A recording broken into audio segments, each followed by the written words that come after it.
Thank you. Thanks everyone for being here. I really appreciate it. And I've been really appreciating these Thursdays and listening to people talk about their life and their practice. And so thanks for having me. So, it's interesting in preparing for this talk. First of all, I've never prepared for a talk where I'm gonna just talk about myself for a little while, so it's a little different. But it's been really kind of honestly healing in some ways. Just kind of the different things that have kind of percolated to the surface at times. And so, I'm just gonna it's gonna be a little bit of a linear story, and I'm just gonna share some of the things that have come up for me. And again, thank you for being here. So kind of starting at the beginning, I was raised in a religious household by very leftist Catholics who were involved in the sanctuary movement and the peace movement, and who at a young age, took me to civil disobedience classes and to demonstrations. And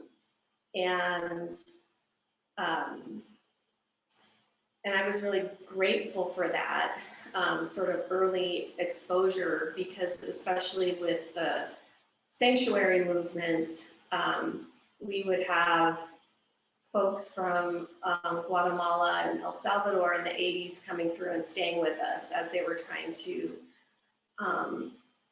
leave places, their homeland where there was a lot of violence. And I am also grateful that I really wasn't sheltered from a lot of things as a young person. So there were, to my knowledge, I don't think anyone ever kept me from stories of the suffering that was going on in these individuals' lives. I wasn't sheltered from death, babies dying, being murdered, these kinds of concepts. And I do think that in that sense, like I do think it touched my heart and made me concerned at an early age with people suffering, seeing that kind of suffering. On the other hand, I think that my household, while I had that exposure, there was an absence there's kind of a lot of chaos and strife in the household that I grew up in. So, and neglect, I would say, and occasionally violence. So on the one hand, there's this teaching, learning about other people's suffering, peace and justice, but all was not necessarily peaceful within this household. And so I don't know if I put kind of that together with Catholicism, but I really, at an early age, I just didn't find that that Catholicism offered answers to the questions that I had as a young person. And I had a lot of them. So, and then with that, and I don't know why, but this particular thing, I guess in kind of an illustration of how this didn't quite jive with my view or my experience. I remember as a very young girl going to confession, and because I was really young and had very little idea of sin, I learned about it. I went to Catholic school for elementary school. I'm going to the confessional and I'm like, well, I need to think of something that I've done that's sinful.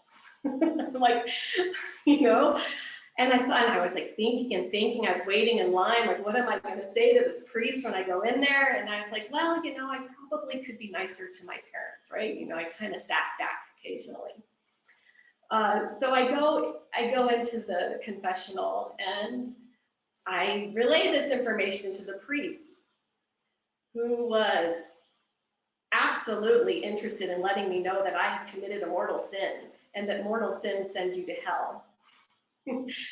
And I don't think it had the exact effect that he probably wanted it to have on me. He assigned, I don't know, a lot of Hail Marys and a few Our Fathers, and I went out to go do my penance. And as I knelt there and I started, I just thought, I'm not going to listen to this mean priest. You know, basically. And I thought, instead of doing Our Fathers and Hail Marys, I just thought, you know, anyone who's told that they're sinned mortally for minor indiscretions, may they not have that torment. So that was kind of in one example of many, of just sort of like, there was just this incongruence of love and then what behavior was in there. And so for me, it didn't work. And I stopped going to church at a pretty early age. And also just started getting into trouble at a very early age. So I remember, you know, experimenting very early on with psychedelics, smoking, drinking, etc., and just kind of running around looking for something, looking for freedom.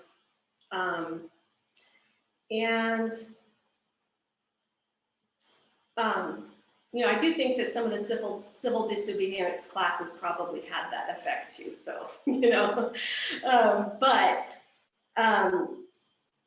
at 14, I basically found myself pregnant, and I had a baby at 14. And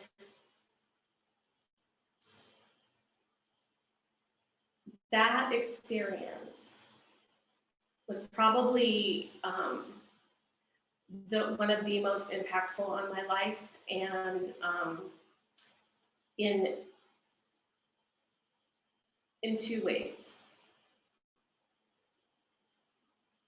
It basically was one of the clearest times in my life that I think that I've ever experienced, and it was one of the most traumatizing. And it's affected me to this day in both of those ways. And the thing that I learned from that experience in some ways was that basically I was only going to be as acceptable to anybody as long as I did what they wanted me to do. The problem with that was that everyone had a different idea of what I should do, including myself. So whose should do I need to follow? So, you know, I would have these kinds of flashes of insight about things and just not quite in a fundamental way knowing everything was okay. But then there's still these habits, there's still these experiences, these things that are happening. And I didn't have anywhere to put that. I didn't have a practice. I didn't have, you know, I didn't know the way to kind of, how do you negotiate that? And so I, you know, withdrew more and more kind of into myself. And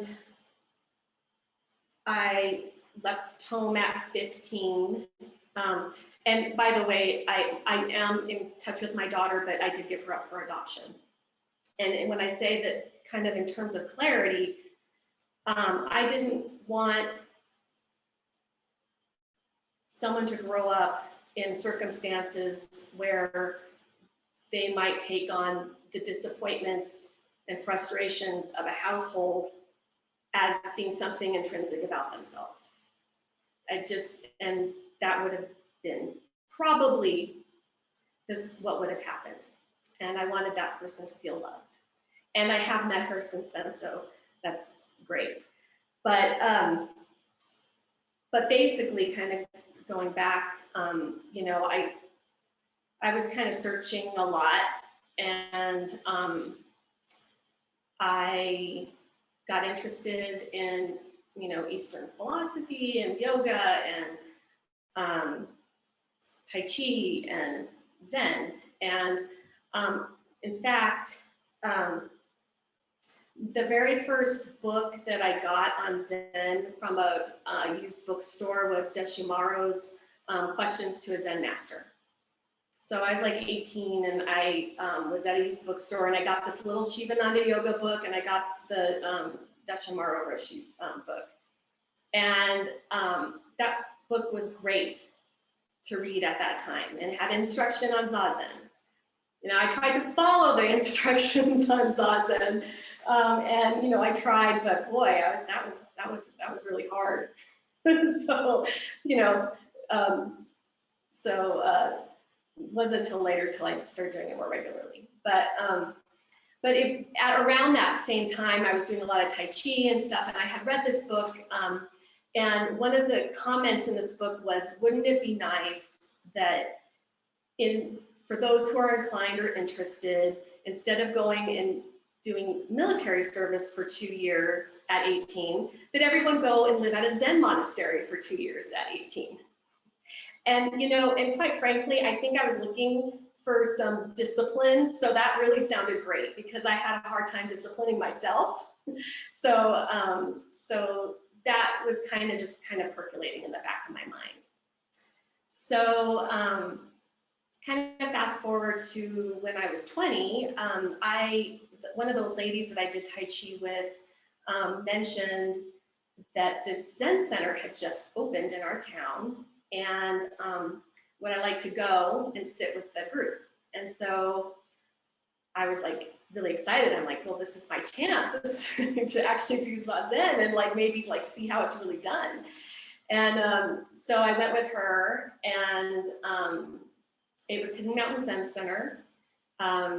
It was Jitsuro Sensei, then later Roshi's place, and Chris, who moved out here to Albuquerque from California with Jitsuro. And I sat this one last block of a session that they were having at the time. And I just felt like I had found home, you know, basically. And so I started going regularly to, you know, morning sits and evening sits. And then soon Jitsuro was like, well, do you want to do Jikido? I mean, there was very few people there. It was literally Chris, him, and then one other monk named Kuge who was there. And he didn't live there, so it was only Chris and Jitsuro that were living there. And so I was like, yeah, I would love to do Jikido. And so I started doing Jikido. And then I was like, well, maybe I should just move in. So then I moved in, you know, and so it goes. And so that was a great experience. And Jitsuro was very, very good to me in many ways. He had faith in me as like that I had not experienced from another adult in my life. And so I really appreciated that. And it was really wonderful being part of a Zen center that was just beginning and helping with that. And so as I lived there, you know, we saw it grow, and it grew into a pretty large sangha. I worked in the office as the office administrator, and you know, did the various positions that you do at a Zen center. And I was actually Jitsuro's Jisha for many years. But, and I don't want to sound ungrateful, but there not all was not well. And of course, you know, humans are involved in something. It's you know, there's always stickiness. And there was just a lot of things going on. I've sensed a lot of things going on. And I think at the time, you know, the thing about Zazen, I think, in this practice is that you do gain trust in yourself. You do notice things. And I started getting a little bit more bold about asking. So I would approach Jitsuno like, I'm really concerned, what's going on? You know, you seem off. There's some weird sexual energy going on over here. Is there something going on? What's happening here? And really basically, not to kind of air a bunch of dirty laundry, there were a number of just things going on. There was sexual impropriety, and that's basically what blew up the Zen Center. But there were other things. It wasn't just about sex.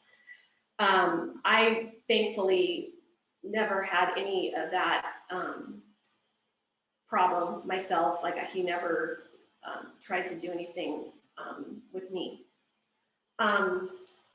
But before the Zen Center blew up and kind of dissolved because of sexual impropriety coming to light, our relationship started breaking down because I wanted to go to school and he wasn't happy about that. So there was just a tussle there, and Chris and I moved out. So there's just a lot of chaos, and it was just hard because this is something that I thought I was gonna live there for the rest of my life. I was gonna, you know, ordain. You know, I had all these ideas of what I was gonna do, and it all fell apart. And so from the time that happened, you know, I started working as a nurse. I would occasionally do session with Mitra Bishop, who's one of Kapla Roshi's students, who's in New Mexico. I would sit sometimes with our Tibetan group that's really close to our house, but I just kind of lost my footing. And then as I started going to grad school, you know, I kind of practiced, but it kind of didn't, and it just kind of fell away. And I didn't have a teacher. And so in 2015, Chris and I came to that New Year's session at Great Mountain Zen Center, and it was great. It felt like coming home again. I love the White Plum Sangha. It resonates with me. And it's been wonderful and helpful because, you know, it's interesting. I don't know how many of you were at Egyoku's talk on Mizumi Roshi's memorial service, but she kind of really spoke to that sort of just the grief and the kind of stuff that can come from being very enmeshed in a spiritual community and then having all of this stuff happen. And so I feel like being at Great Mountain Zen Center and with all of you and with the Roshis has been very healing. And now I'm sitting here before you and just sharing this. So that's kind of like my story, and the end and the beginning. So